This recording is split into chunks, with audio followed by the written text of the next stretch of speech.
August of 1953. Businessman Hee Kong-lee approaches the Korean presidential office. He is about to enter into the highest levels of power, a secretive world largely unknown to the public. Lee takes on this journey together with his ambitious sons and daughters, determined to become Korea's most powerful family.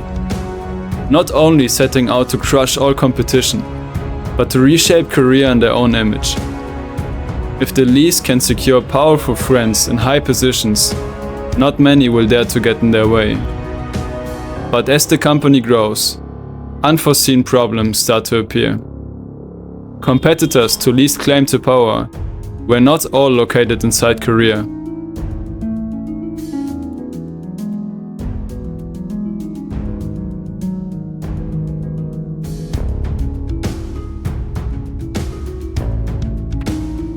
South Korea should be poor. Geographically speaking, it's a small country. Compared to the United States, South Korea makes up only 1% of its land size. The nation is very rugged and steep, to the extent that much of the land is not fertile.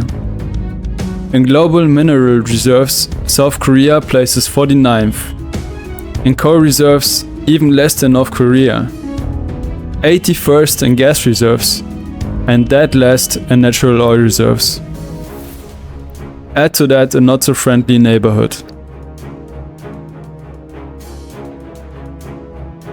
For the better part of the 20th century, Korea has been under Japanese occupation. The Japanese purposefully didn't allow Korean citizens to educate themselves and took over much of the industry. After the Second World War ended in 1945, the Japanese finally were forced to leave, and Korea was split into the Soviet-backed North and the US-backed South. South Korea was officially declared the poorest country in the world. In 1950, North Korea attacked its neighbor to the south and almost conquered the whole of South Korea's territory. But for this tiny land, not bigger than the state of Hawaii. With the help of US troops, South Korea repelled the attack, and North Korean troops were forced to retreat, leaving behind destroyed infrastructure and industry. The war ended in 1953, and South Korea found itself in the arguably worst possible starting position in the race for global economic dominance.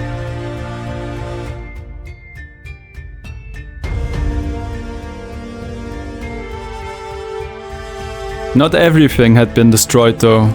In the city of Daegu, there was a fish and noodle shop that had survived the war.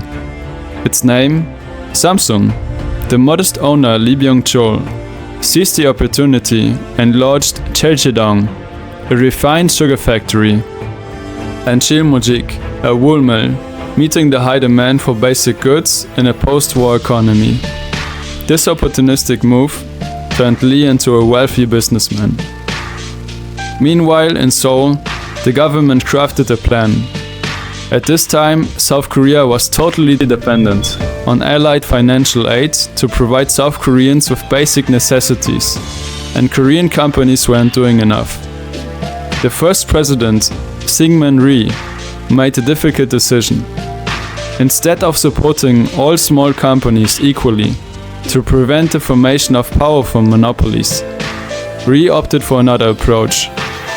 To maximize speed of growth, the president and his advisors handpicked a few family-owned manufacturing companies in key sectors like food, automotive, and clothes, and gave them unfair advantages. A decision that in the short term would ensure a quick route to economic success, but in the long term would have irreversible consequences for South Koreans as a whole, and would one day come back to haunt them.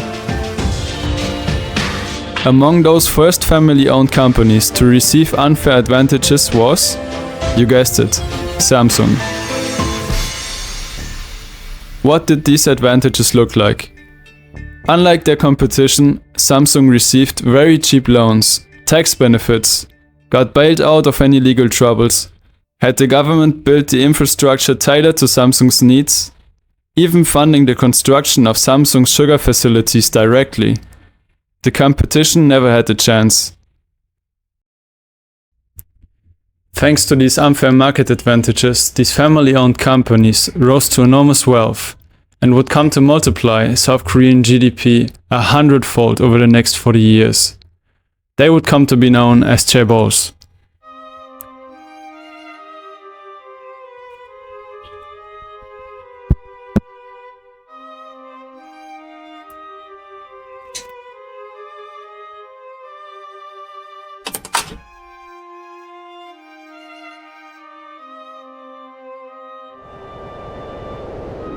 It was the 1960s, and out of all the chaebols, in particular the Samsung Group had grown into a mega conglomerate, owning several banks, insurance and manufacturing companies. The owner, Lee Byung-Chul, concentrated 19% of all South Korean wealth on himself alone. Common South Koreans grew more and more unhappy with the wealth inequality and political corruption. Most people at the time still worked in agriculture and didn't profit from the chaebol's successes. Lee, the new factory in Busan is almost complete. Quite the expansion. Indeed, but it's the subsidies and tax breaks from the government that make it possible. Speaking of which, how did you manage to secure that last-minute exemption?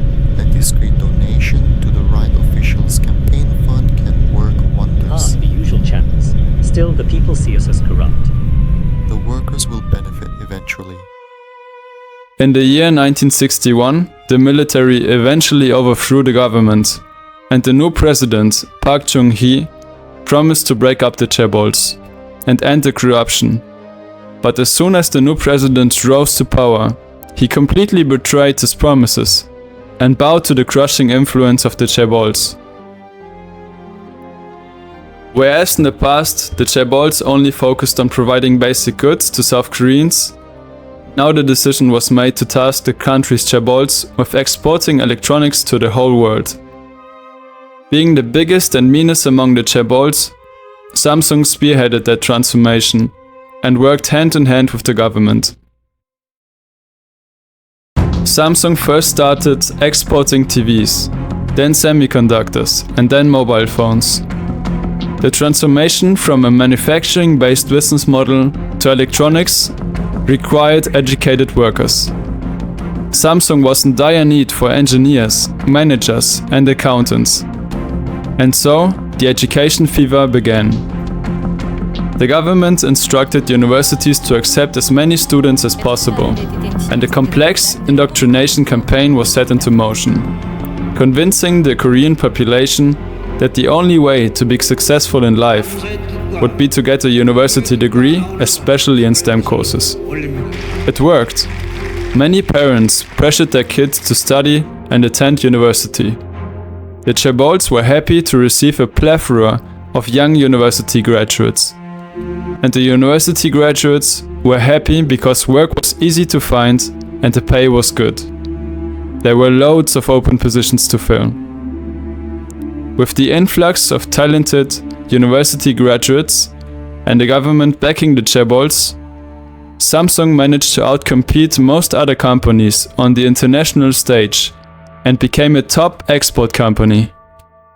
Under the rule of Park Chung-hee, the chaebols flourished, and in the period from 1963 to 1978, GDP growth only dipped 3 times under 10%. When the original Samsung boss Lee Byung-Chul died in 1987, the Samsung Group remained unshaken and continued its growth. The behemoth of a company that resulted from this unstoppable growth now looks like this. It is a convoluted mess where the Samsung Group holds control of 59 affiliate companies, controlling everything, from chips to entertainment parks to screws to hammers to banks to housing to insurances, the list goes on. This year in 2024, Samsung is so big that 22.4% of South Korea's GDP comes from the Samsung Group alone. That dwarfs the United States' biggest contributor to GDP, which is Walmart, at 2.5%. Think about that. Samsung is now so big that South Korea needs Samsung. But Samsung doesn't necessarily need South Korea. So it worked. Great. The so-called miracle on the Han River made the nation rich, and everyday South Koreans finally profited from the enormous success. Chaebols employed tons of people, paid gigantic taxes to the state, and catapulted the country to become the 10th richest on the planet. South Korea's infrastructure is next to none and easily beats that of most European countries. 2/3 of young people now have a university degree. What was there to whine about? There were so many things that went wrong.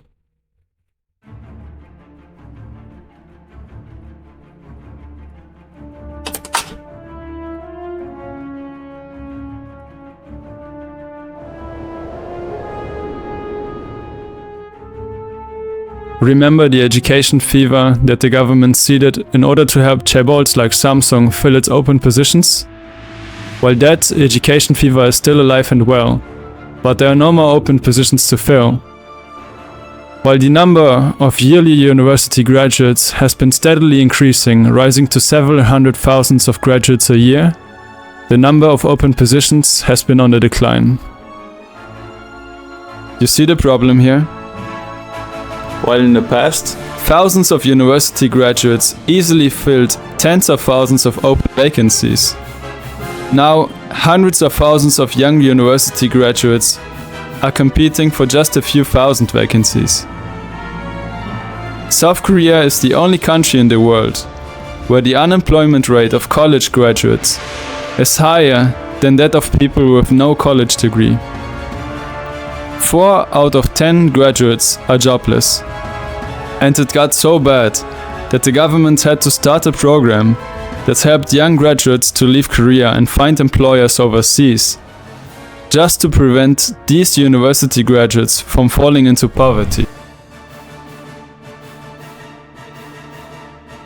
Chaebols simply don't need as many people as before, and in fact, many actively do everything in their power to cut back on human resources, to lower the cost for the company.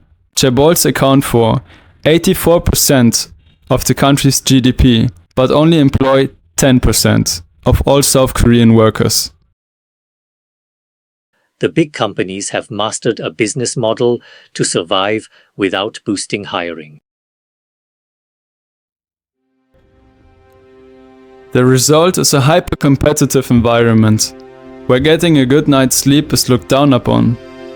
Students often spend their youth studying 16 hours a day, attending several private tutoring sessions after school to keep up with the competition.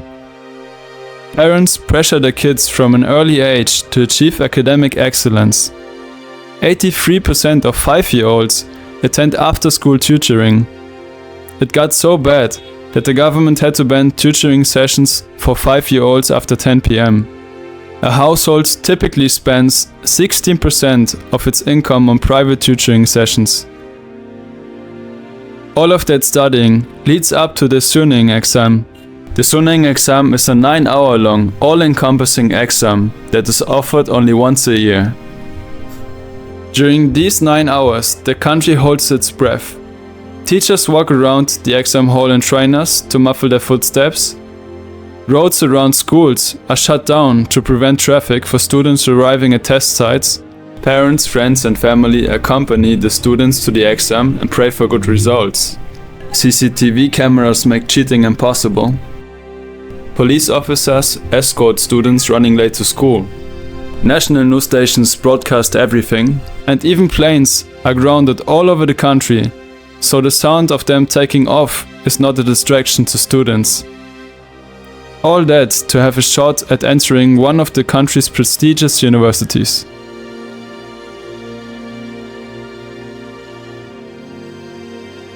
Parents that in the 1960s had been indoctrinated into an education fever look down upon blue-collar jobs and remember that during their younger years, going through college and finding high-paying work was easy. Parents have little sympathy for their kids' troubles achieving the same, not realizing that the situation has changed. Many Koreans go to great lengths to land a prestigious job at a chaebol. Many Koreans even resort to plastic surgery. 1 out of 4 women in South Korea has already done at least one. 1 out of 4 plastic surgeries worldwide is done in South Korea. Physical appearance matters to employers and often is a deciding factor for who gets the job and who gets rejected. What makes things worse is that the few chaebols that exist are all concentrated in the nation's capital, Seoul. This has made Seoul unnaturally wealthy compared to other regions of South Korea. And so, naturally people have flocked to the capital, seeking a better life, leaving behind their hometowns.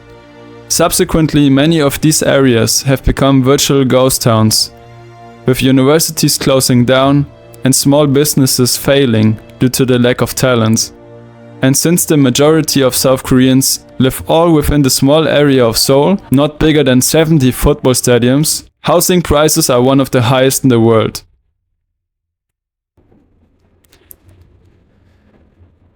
Samsung and other powerful chaebols know this, but the system works in their favor. And so the chaebols use their political influence to keep the system the way it is. In fact, they made the whole thing even more competitive.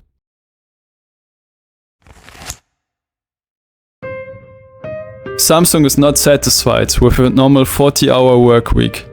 Expect to work from 8 AM to 8 PM on a daily basis, always staying on call.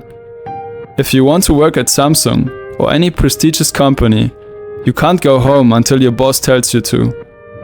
Sick, forced after work drinking with the boss and colleagues, is very common and not voluntary. Many South Koreans have no choice but to sacrifice their social life and pledge all their loyalty to their employer. There are just too many university graduates that would replace them immediately if they were to refuse any of their boss's wishes. This allows chaebols the luxury to push their workers to the absolute limit. So it doesn't come as a surprise that South Korea has been rated one of the unhappiest countries in the world.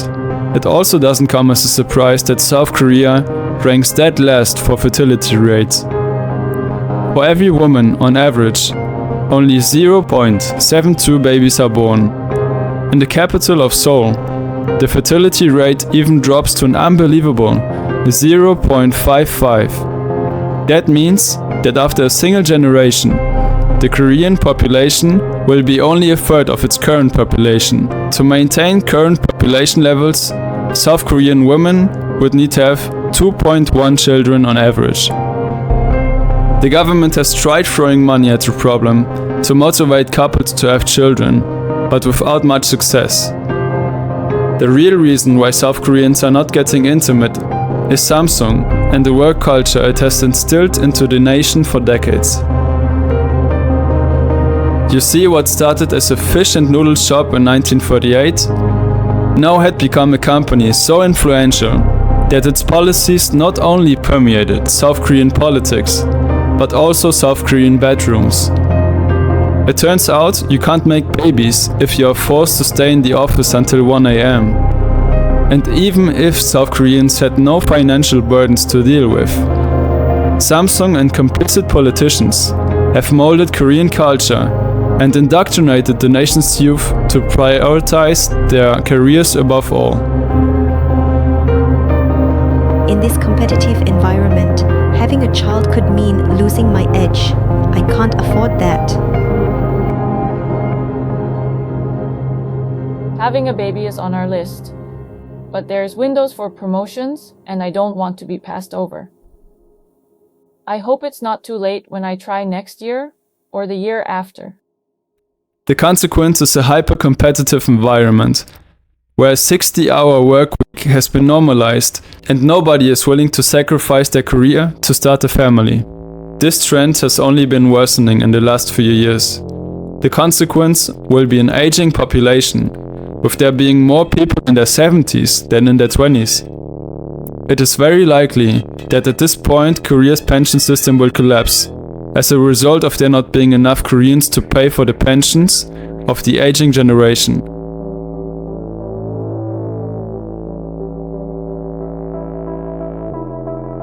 in a Hail Mary attempt to ease living costs and boost the fertility rate, the government has tried to create a second capital in Jae-dong, just 125 kilometers south of Seoul. The idea was to relocate all governmental administrative bodies and hopefully attract critical industry to follow.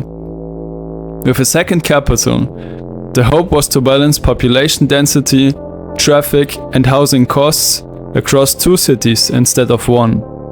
Construction of Sejong City started in 2007, but ultimately the idea failed because most government workers were not willing to relocate to another city. With the city being so close to Seoul, most workers would choose to commute to their new workplace instead, which defeated the whole purpose of building a second capital.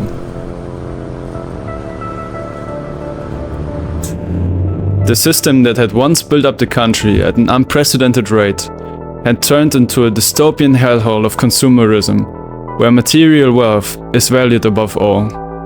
This system is largely controlled by Samsung, but who or what could possibly present a challenge to this ominous, seemingly all-powerful mega conglomerate? In May of 2014, Samsung almost collapsed. This was the closest Samsung ever came to losing their grip over South Korea. What happened?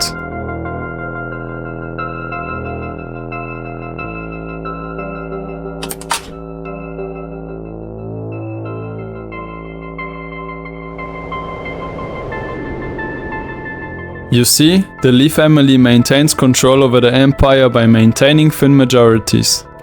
Instead of owning 100% of any given affiliate company, Samsung only needs to own 51% to effectively control it. This way, Samsung can control several companies with only a fraction of the investment. The catch is that according to South Korean inheritance law, when the chairman of a company dies, 50% of his company's shares go to the government. This would leave the heir with too few shares to keep control over the family empire. Exactly that was about to happen in 2014, when Lee kun-hee suffered a heart attack. He survived in a state of comatose.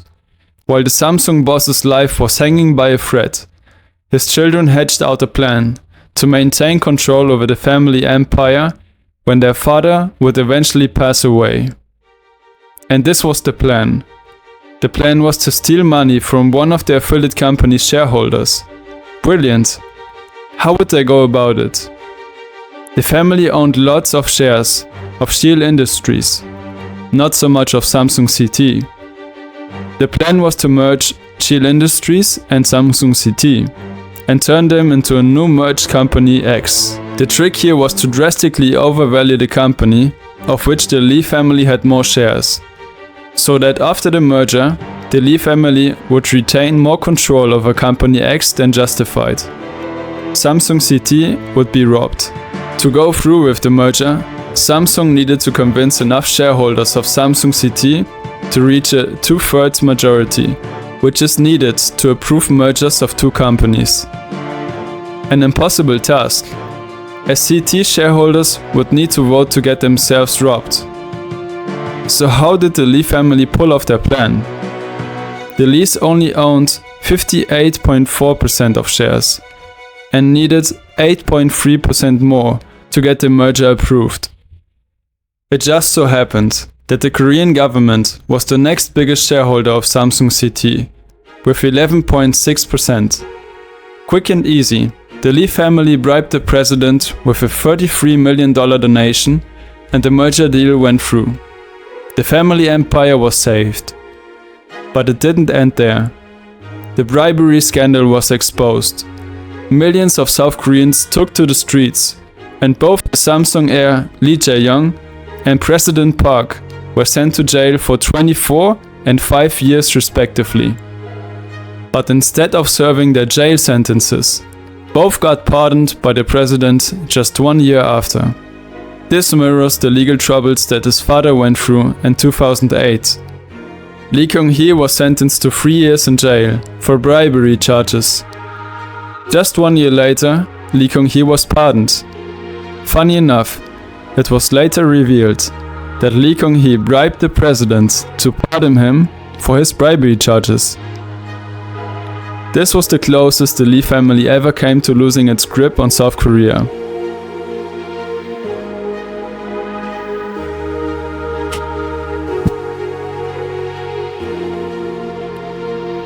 Dissent among the younger generation of South Koreans is growing, but only time will tell how much of an impact their voice will have. In the present, South Korea's fate lies in the hands of the all-powerful chaebols, with Samsung leading the way. The corruption runs deep, and any changes to the status quo seem unlikely for the time being.